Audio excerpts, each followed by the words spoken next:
کہ رینتا جو ہے وہ 0-0 ڈکلیئر کروایا تو وہ جو 0-0 رینتا ہے اس پہ کبھی بھی آپ کے پیپر پاس نہیں ہوتے.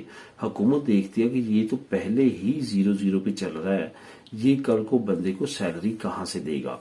اس میں یہ ہوتا ہے کہ بندے کی انکم کتنی ہے, بندے کی اوپر ڈپینڈنٹ کتنے ہیں, بچے کتنے ہیں, بیوی کام کرتی ہے نہیں کرتی یعنی کہ پارٹنر, اور اس کے ساتھ ساتھ اس کے اخراجات کے بعد اس کے بعد کتنی رقم بچتی ہے جس سے وہ سیلری پے کر سکے گا.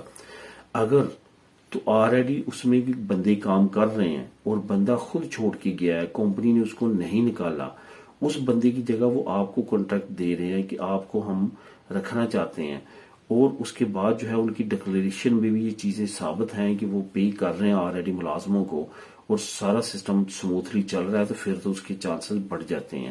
اسی وجہ سے میں ریکمینڈ کرتا ہوں کہ ہمیشہ اس طرح خیریہ کہ اچھے وکیل کو اپنا کانٹریکٹ چیک کروانے کے بعد جو ہے آپ جو ہے ڈیل کریں.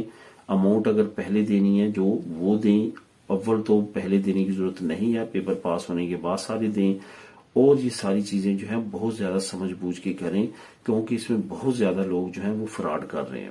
اب دوستوں بات کرتے ہیں اسپین ویزوں کے بارے میں, ایک اچھی خبر کی جو کہ جلد متوقع ہے. اسپین کا جو ویزا پروسیس ہے وہ ڈفرینٹ کنٹریز میں کافی زیادہ مشکلات کا شکار ہے, خاص طور پہ ہماری کنٹری میں, افریقن کنٹری میں. ریسنٹلی میں نے آپ لوگوں کے ساتھ سنیگال کی نیوز شیئر کی تھی جس کے حالات اس وقت سیم لائک پاکستان جیسے ہیں, وہاں پہ بھی سیتے سیل ہو رہے ہیں اور کافی وہاں پہ پرابلمس چل رہی ہیں.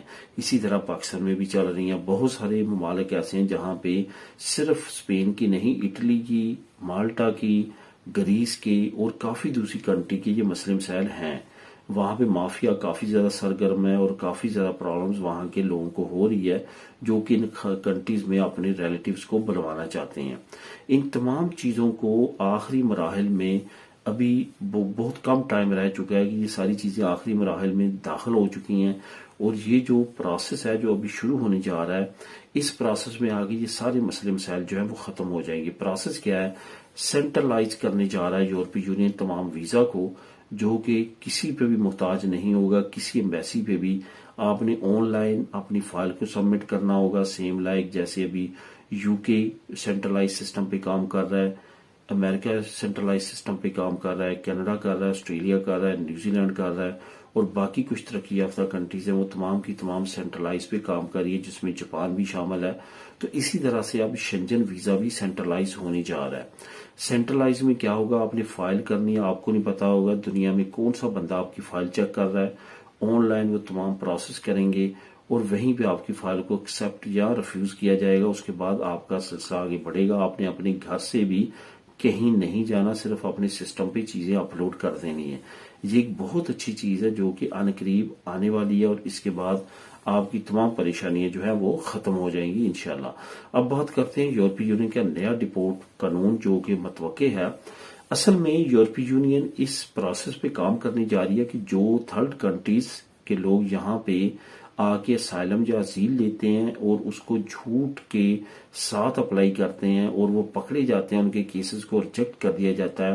اور اس کے ساتھ ساتھ جو سیف کنٹری سے آتے ہیں یعنی کہ جن کنٹریز میں اب جنگ نہیں ہے, وہاں پہ حالات بہتر ہیں, ان کو وہاں پہ واپس ان کو ڈپورٹ کرنے کا جو پلان ہے وہ یورپی یونین متعارف کروانے جا رہی ہے.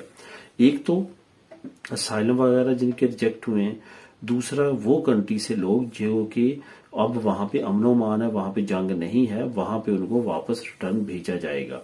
یہ اب قانون ہے جو یورپی یونین ان قریب پاس کرنے جا رہی ہے, اور اس کے بعد پوری یورپی یونین شنجن اسٹیٹس بھی جس میں شامل ہیں وہاں پہ یہ تمام کیٹیگریز کے لوگوں کو مرحلہ وار جو ہے وہ ڈپورٹ کیا جائے گا.